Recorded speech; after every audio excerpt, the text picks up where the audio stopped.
Just like that.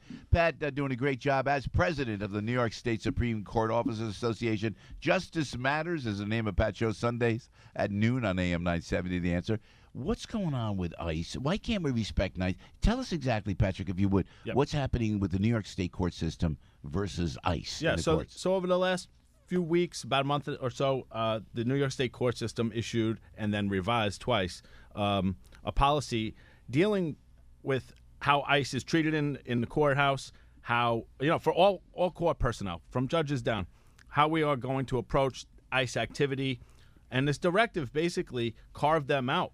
It forced us to treat ICE differently than we would any other law enforcement agency. Who comes up with that? That's Governor Cuomo? No, I believe it's possibly he's the chief executive of the state, correct? But the court system is its own branch of government. So I think some of the people running the show at the Office of Court Administration, and it's emblematic of succumbing to political pressure from anti-law enforcement extremists. Was ICE making a lot of arrests in courthouses? I think that the percentages by some reports have gone up substantially, but I still think that it's only that the millions of cases that we have in the New York State courts throughout the year. Can't imagine. I think that 178 is the number of contacts ICE made with court users. So you're telling me but you can't, ICE cannot, they go to courthouses, but they can't make arrests within the courtroom itself. Correct. And so this policy then required that ICE present a judicial warrant to the judge, the sitting judge, when they're looking for an individual.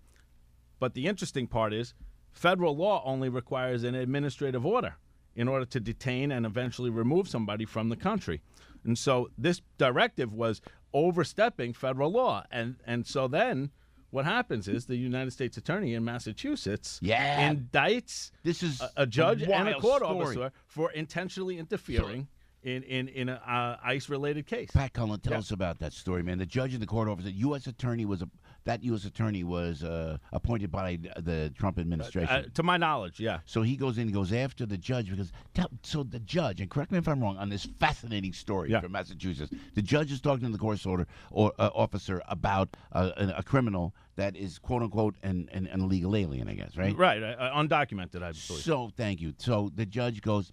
No, the court officers, they come up with a scenario, let the guy sneak out of the courthouse. Yeah. So the intentional interference with federal law enforcement caused the United States Attorney to say, well, you're violating federal law, and so we're going to treat you as a citizen of this country who violates federal law, and they indicted them. So with the New York State directive and how we were dealing with things, we were preparing to make sure the public was aware. We oppose treating one of our partners in law enforcement differently than we do others. Yeah, really. And as a result, during that, the directive was somewhat walked back and clarified that we should continue to provide a safe environment for our partners in law enforcement, regardless of what agency they come from and what branch of government. Because ultimately, as the president of our union, I don't take a pro-ICE stance or an anti-ICE stance. I take a pro-court officer stance. And when certain activities that may be directed by our agency put our members in the crosshairs of federal prosecutors, we have a problem with that, and we're going to stand up for them. Pat Cullen, help me out here. I'm the son of a lawyer who was he was going to be an FBI agent. I talk about my dad all the time. I said there was right and there was wrong. There was no this gray area in law, it deals with the NYPD. It deals with the great job the New Jersey State Police are doing, and the court officers, the New York State Supreme Court officers, and your association deals with that every single day. There's right and there's wrong. If a guy kills somebody, he's an illegal. Take the guy the heck out. Right. Listen, the lines have been blurred so deeply, and you can use gray area. I use purple because of red and blue put together, the amalgamation of politics. There's no. Frank and I spoke about this recently on my show. Yeah. The one party control, but also just the option of I'm this side or I'm this side. There's no middle anymore, and there's no middle class, and there's no middle ground when it comes to what you believe. I can't. It's for me as a layman, a citizen. I have no idea. Paying taxes in this state, right. I have no idea how you guys put up with it like that. And if someone's a criminal, get him. You just move him out. Oh, he's got a criminal. Oh, he killed somebody. All right, you can't come touch him now. You can't come in here. Well, and you're right. And you're not saying you're pro-ICE, not pro-ICE. Right. Just any law enforcement. Yeah.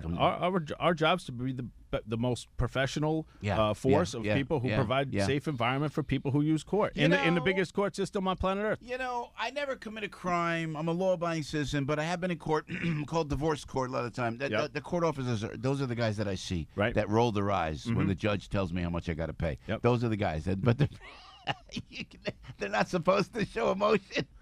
We don't take They're an anti-Joe stance, and we don't take a pro-Joe stance. I think, oh, man, I'm getting beat up, brother. I'm getting beat up. Joe, you got to pay that. You got to pay that. But I just looked at it, Your Honor. Lifetime alimony, boom. And the court officers go, oh, my gosh. You can't say nothing. Well, But you can write a book, though, man. But no. Hey, so you But I have a radio show instead of writing there a book. it is, baby. You can go Sundays at noon, Justice Matters. AM 970, the answer. Pat, listen, you're doing a great job. You got elected there without any opposition. Yes, sir. For the Did second, the Russians help? Come on, tell us. Was no it the Russian Russians? interference. No interference at all. Second term in a row, we were unchallenged, and we're extremely proud. But we also take it as a mandate to continue the hard work that we've been doing on the behalf of our membership, and we will continue to do that for the next 3 years of this term. Yeah, you're doing a great job, man. Tell us before we let you go. You're enjoying the radio, right? It's pretty wild, huh? Yeah, it's fun. You know, it's fun. We've had a gamut of guests. This coming week, we're going to have some city labor leaders on to talk about some of their challenges. We've had elected officials. We've had the great Frankie Five Boroughs. And some of our own members to discuss some of the challenges that we face, especially when it comes to staffing. So, yeah, it's been fun. I've enjoyed it, and it's been a really wonderful exposure for what we do, which often goes overlooked in New York. You know, we make fun of it, and we'll let you go, sir. We appreciate you coming in. Patrick Cullen, president of the New York State Supreme Court Officers Association. It's dangerous in there, man. Yeah. You don't know. And how many times we see those YouTube videos Sure. where the suspect just flips out, Yeah. goes after, so you have to train virtually. I asked you this once before. Yeah. You have to go to an academy. Like Yeah, kind of a sure. police It's a academy. 3.5 month long training, just same as a Department of Corrections employee. And those videos are just the ones that have been exposed out there. So and now with everybody videotaping virtually their entire life, more of them are out there.